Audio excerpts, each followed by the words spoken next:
RGM-79D, GM cold type. Greetings YouTubers and Gundam fans alike, Legend Books here, back again with yet another Gundam model review. This time we're taking a look at the high-grade Universal Century RGM-79D GM Cold Districts type. First impressions of the box, you can see it's actually a little bit smaller than your traditional high-grade Universal Century box. And I wonder if maybe that's just because GM, since they're mass-produced units, tend to have less that comes with it, and so they just decided to downscale the box. Only to reinforce the small size of the box, you can see I don't have to zoom in very far to see that the cold type is actually number 38, the high-grade Universal Century series, and sells for about 800 Japanese yen, which converted to US exchange rates is about $9.91. Here we have the manual, also very small. Your traditional 4-page layout, of course. Inside you can see a shot of the GM cold type, as well as its shield, some of the detailings in the back of the joints on the legs, its beam saber, line and concept arts, a nice shot of the GM cold type as it assaults a HGUC. On the inside you can see the plates, as well as your directions. And on the back you get a nice color guide, as well as some more shots of the GM after it's been fully painted and lined by a professional. I'm sure all of you are familiar with the GM and its purpose in the series as being the blow me up please good guy. Although, for those of you who are not familiar with the cold type conversion, it was seen in the 0080 War in the Pocket OVA, and the opening scenes, the Zeon Cyclops team assaults an Arctic base, which was reported to house the RX-78 NT-1 Alex. And, although the Cyclops team is held at bay, the squadrons of GMs they sent as a defensive measure suffered tragic losses at the hands of the enemy's HGUC and ZGUC-E. I do in fact have a high-grade ZGUC that I will be reviewing later on. One thing you may hear about high-grade GM kits is that they do suffer from loose joints.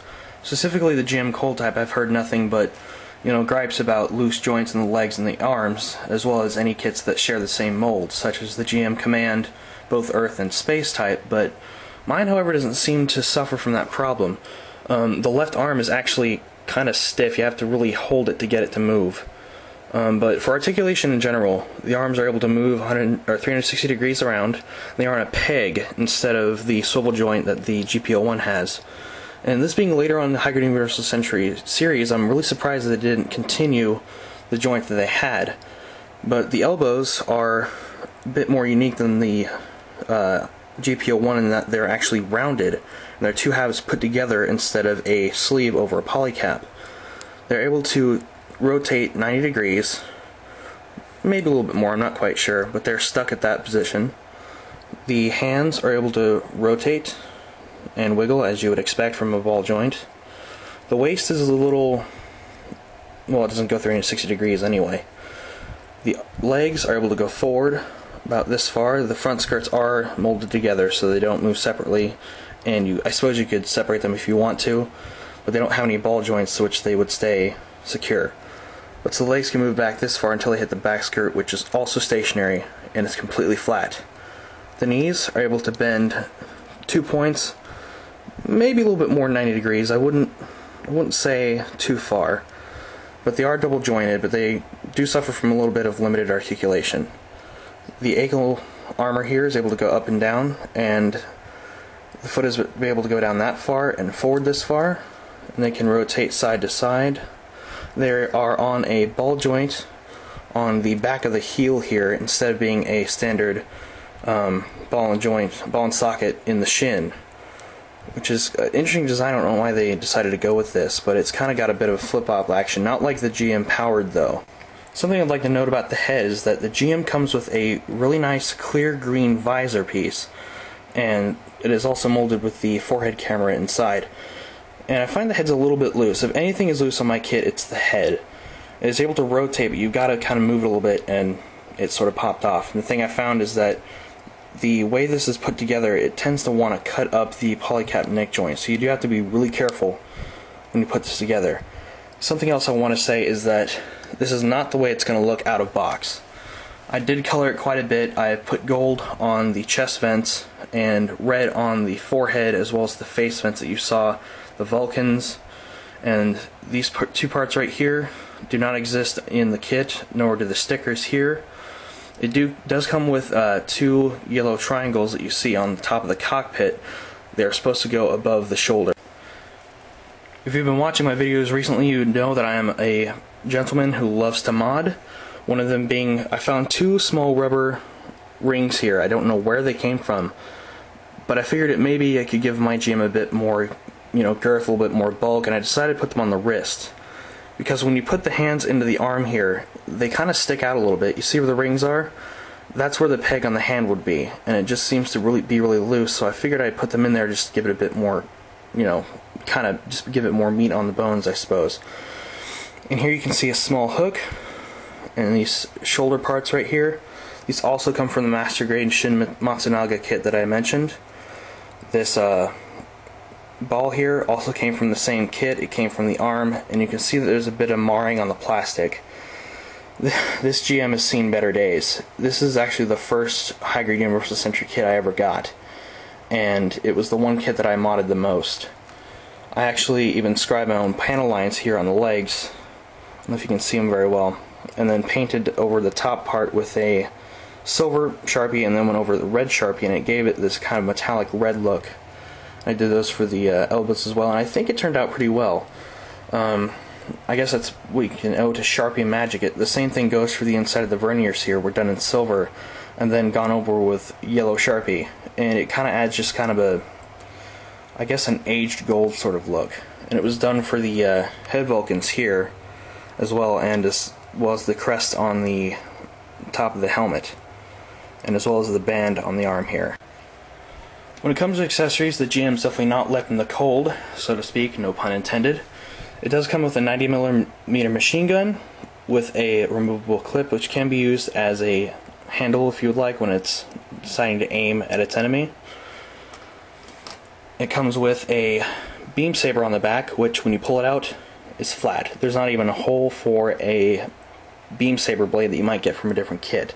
I don't know if Bandai decided to skip out on us, or this is like their first, or no, this is their second GM I think that they made, but I guess they decided to skip out on us on that one.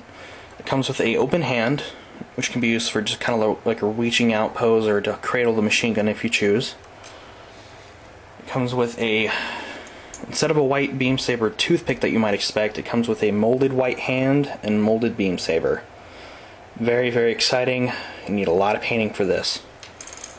The final accessory, which I will warn you is heavily modified, is the shield. If you saw it on the box, it's your basic Federation type shield, minus the Crusader cross. But here it is. It is a Gatling shield. And my inspiration came from the Goof Custom, and I thought, the Federation does not have many, heavy assault mobile suits, besides the, full armor Gundam. So I figured, I'd beef it up a little bit. You might think, why in the world would a GM want a Gatling shield? And you know what? I don't know the answer to that. It was my decision. I figured I'd give it a shot. It was my first ever modification I ever did. And honestly, I think it came out very well. It's a little bit offset here, but that was kind of the look I was going for. I didn't want it to just be direct from the shield. But I gave it a bit of a sensor eye. And I've painted this all with black, and I've gone over the silver. And I've kind of detailed the inside of the shield here and gave it two canisters, which could be used for, I don't know, batteries, I guess. And it has vents here, which have been losing a little bit of their silver here. I guess you can say this is an energy Gatling gun, a beam Gatling gun, so it doesn't run out of ammo. Also stickers from different kits. It's able to hold the shield very well. It just kind of goes in the back of the arm here, and then just slides right into the fist. And it's armed up and ready to go. And I found that there's a little bit of weight issues, just a little bit. And it's only because I've had the GM Cold Type for a while. Otherwise, the kit is very tight. It doesn't flop around very much when it's brand new out of the box, but if you play with it a lot and you move it around a lot, it does seem to suffer from looseness. Keeping in theme with my tendency to modify things, you know how the Gundam is able to mount its shield on the back, as well as the basic GM, they're also able to mount their shields on the back. The purpose for the ball here that I mentioned earlier is for that purpose. It is to allow the GM to mount the Gatling shield on its back when not in use. It just pops right on there,